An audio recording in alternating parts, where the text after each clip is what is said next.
আসসালামু আলাইকুম। স্বাগত জানাচ্ছি সবাইকে আজকের ভিডিওতে। আজকের ভিডিওর বিষয় হচ্ছে খতিয়ান ডাউনলোড না করেই কিভাবে আমরা খতিয়ানের সমস্ত তথ্য দেখতে পারবো অনলাইন থেকে। তো এই প্রক্রিয়ার ক্ষেত্রে শুরুতে আমরা চলে যাব গুগল ক্রোমে। গুগল ক্রোমে যাওয়ার পর আমরা সার্চ অপশনে সার্চ করব www.land.gov.bt। তো এই অপশনে সার্চ করার পর শুরুতেই যে ওয়েবসাইটটি চলে আসছে ভূমি তথ্য বাতায়ন সরকারি ওয়েবসাইট, সেটাতে চলে যাব। ক্লিক করার পর এখানে আমাদেরকে লগ ইন করে নিতে হবে। এখানে লগ ইন করার জন্য আমরা যে খাজনা দেওয়ার জন্য যে আইডিটি খুলি সেই আইডি দিয়ে এখানে লগ ইন করে নেব।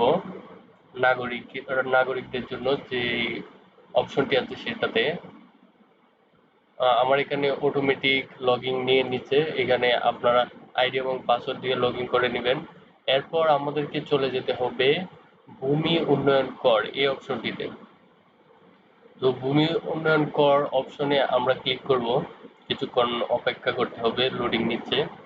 আচ্ছা, এবার আমাদেরকে বাম দিকে যে অপশনগুলো আছে সেখান থেকে আমরা খতিয়ান অপশনে ক্লিক করব। তো এখান থেকে নতুন খতিয়ানের তথ্য প্রদান করতে ক্লিক করুন। এই অপশনটিতে আমরা ক্লিক করব ডান দিকে। এখান থেকে আমরা বিভাগ অপশন থেকে বিভাগ সিলেক্ট করে নেব। আচ্ছা, জেলা অপশন থেকে জেলাটি সিলেক্ট করে নেব। উপজেলা অপশন থেকে উপজেলা সিলেক্ট করে নেব। আচ্ছা, মৌজা থেকে আমরা মৌজাটি সিলেক্ট করে নেব। এবার হচ্ছে জরিপের ধরন। এখানে আমরা সর্বশেষ খতিয়ানটি দেখব, সেজন্য আমাদের বিআরএস সেই অপশনটিতে ক্লিক করব। আপনাদের এলাকায় যে জরিপটি সর্বশেষ হয়েছে সেটি দিবেন। আমাদের এখানে বিআরএস, সেজন্য আমি বিআরএস দিয়ে দিলাম। এবার হচ্ছে খতিয়ান নাম্বার। তো খতিয়ান নাম্বার অবশ্যই দিতেই হবে। সেজন্য আমি একটি খতিয়ান আসলে কি সমস্ত তথ্য দেখা যায় কিনা সেজন্য একটি খতিয়ান নিয়ে নিয়েছি। আমরা এই খতিয়ানটাই দেখার চেষ্টা করব আসলে কি ওইখানে ঠিক ওইভাবেই দেখা যায় কিনা এই খতিয়ানের সমস্ত তথ্য। এখানে খতিয়ান নাম্বার হচ্ছে 793। আমরা 793 খতিয়ান নাম্বার ওইটা দিয়ে দেব। 79093। এবার আমরা যাচাই অপশনটিতে ক্লিক করব। যাচাই অপশনে ক্লিক করার পর নিচের দিকে আমরা যদি একটু স্ক্রল করি, দেখা যাচ্ছে আপনার খতিয়ানটি সিস্টেমে ম্যাচিং হয়েছে। আচ্ছা, এখানে নিম্নে খতিয়ানের সমস্ত তথ্য দেওয়া হয়েছে। আচ্ছা, তো এবার আমরা দেখব যে আসলে কি সমস্ত তথ্য ঠিক আছে কিনা। এর জন্য খতিয়ানের সাথে মিলিয়ে দেখব। এখানে দেয়া আছে মানে দলিল যার নামে যে মালিক আবুল হাশেম এবং পিং মানে পিতা আব্দুল আজিজ। আচ্ছা, এখানে মালিকের নাম দেওয়া আছে আবুল হাশেম, তার মানে মিলেছে।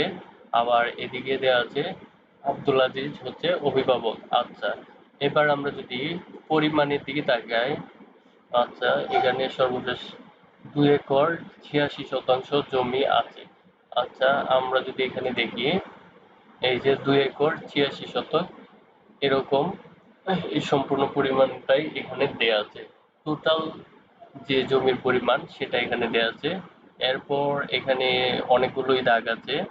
আচ্ছা, এখানে টোটাল কতগুলো দাগ আছে আমরা যদি গণনা করি, 1 2 3 4 5 6 7 8, আচ্ছা 9 10 11 12 13 14 15। আচ্ছা, এদিকে যদি একটু গণনা করি, 1 2 3 4 5 6 7 8 9 10 11 12 13 14 15, অর্থাৎ সম্পূর্ণ দাগগুলোই এখানে দেয়া আছে। এখানে কোনোটা মিসিং নাই।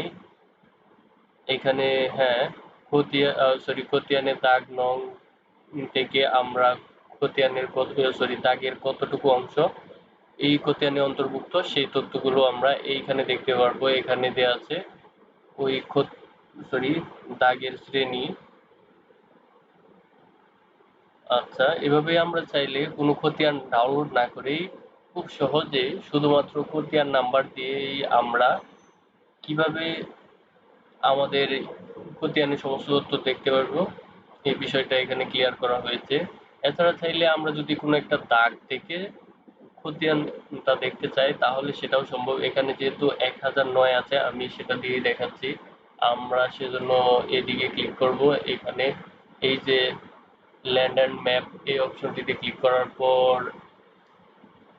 কিছুক্ষণ অপেক্ষা করতে হবে। আচ্ছা, এরপর হচ্ছে এখান থেকে খতিয়ান ও ম্যাপ অনুসন্ধানে যদি আমরা ক্লিক করি, তারপর সার্ভে খতিয়ান সিলেক্ট করা অবস্থায় ঢাকা এবং আমাদের জেলা, জেলার পর যদি উপজেলা সিলেক্ট করি, উপজেলা বিআরএস। আচ্ছা, এখানে আমরা মৌজাটি সিলেক্ট করে দেব। আচ্ছা, আমরা দাগ নাম্বার কত দিতেছিলাম, 1009। আচ্ছা, আচ্ছা, শুরুতেই দাগ হচ্ছে 1009, আমরা সেটা দেওয়ার পর এখানে আমরা দাগ নাম্বারটি বসিয়ে দেব 1009।